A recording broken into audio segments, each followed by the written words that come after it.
माता जी, चाची जी, दीदी जी, एगो हम शादी गीत लेके आइल बनी। सब कोई के हाथ जोड़ के प्रणाम करतनी। हमार गीत सुनम जा और लाइक शेयर कमेंट में ज़रूर लिखम जा कि गीत कैसन लागल ह। अरे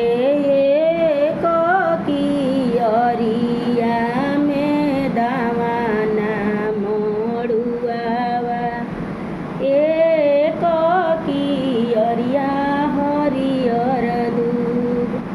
अरे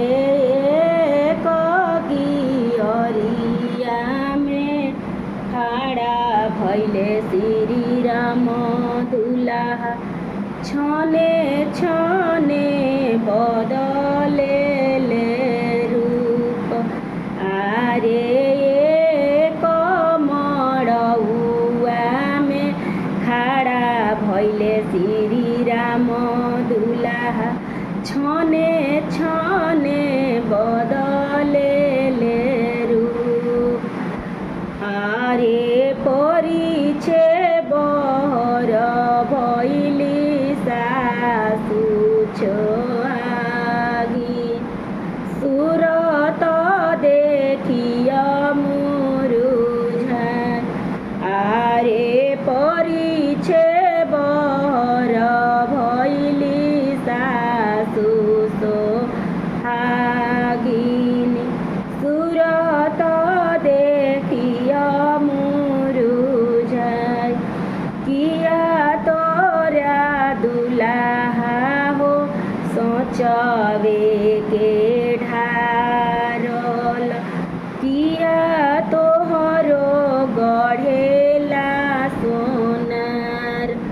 किया तोहरो दुल्हा हो सोचवे के ढारल, किया तोहरो गढ़ेला सोनार।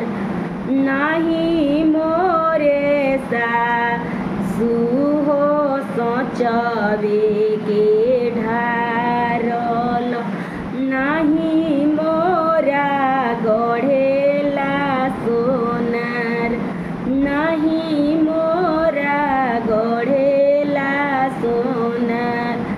माता पिता हमरो जन्म दिहले, सुरत दिहले भगवान।